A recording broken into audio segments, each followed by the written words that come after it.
Prime Minister Justin Trudeau attended a sunrise ceremony in Niagara Falls this morning before heading to Ottawa for a National Day of Truth and Reconciliation ceremony.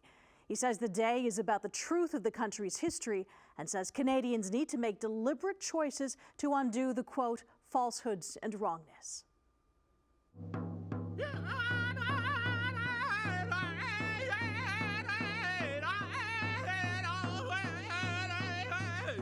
With the Niagara River serving as the backdrop, survivors shared their stories of generational trauma, a reminder of the anguish and pain that First Nations people carry with them.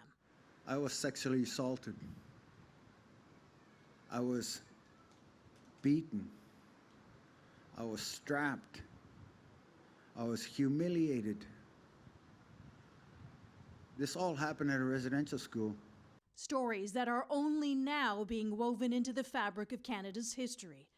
Prime Minister Justin Trudeau was invited to take part in a sharing circle where he heard from survivors and their descendants firsthand. In the sharing circle earlier, I heard September is a time of tears. Tears for the kids, alone and lonely in residential schools. Tears for the parents who are unable to give their kids the love, the protection, the support that they so needed. Trudeau says reconciliation is the responsibility of every single Canadian. He also acknowledged the job is far from done. Scars don't heal overnight, and trust can take a long time to rebuild. But we will be there together every step of the way. Trudeau then headed to Ottawa, where there were several events to mark the second annual National Day of Truth and Reconciliation. Thousands of people marched from Parliament Hill, led by residential school survivors and children, to a commemorative stage at LEBRETON Flats. Shoes were placed in front of the stage, a visual reminder of the children who didn't come home from residential schools. Indigenous peoples cannot walk alone. Each person in Canada must play a part, and we must call for accountability from governments and institutions.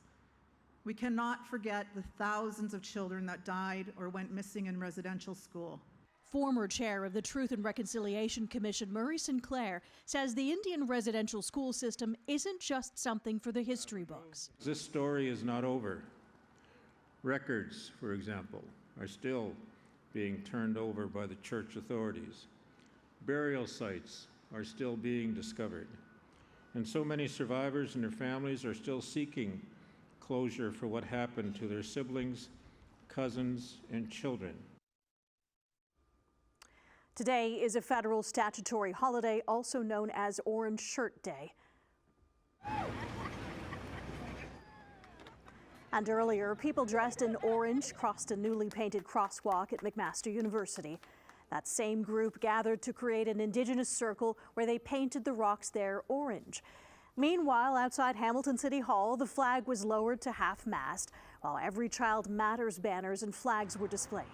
And in Burlington, another orange crosswalk, this time at the intersection of Lakeshore and Nelson.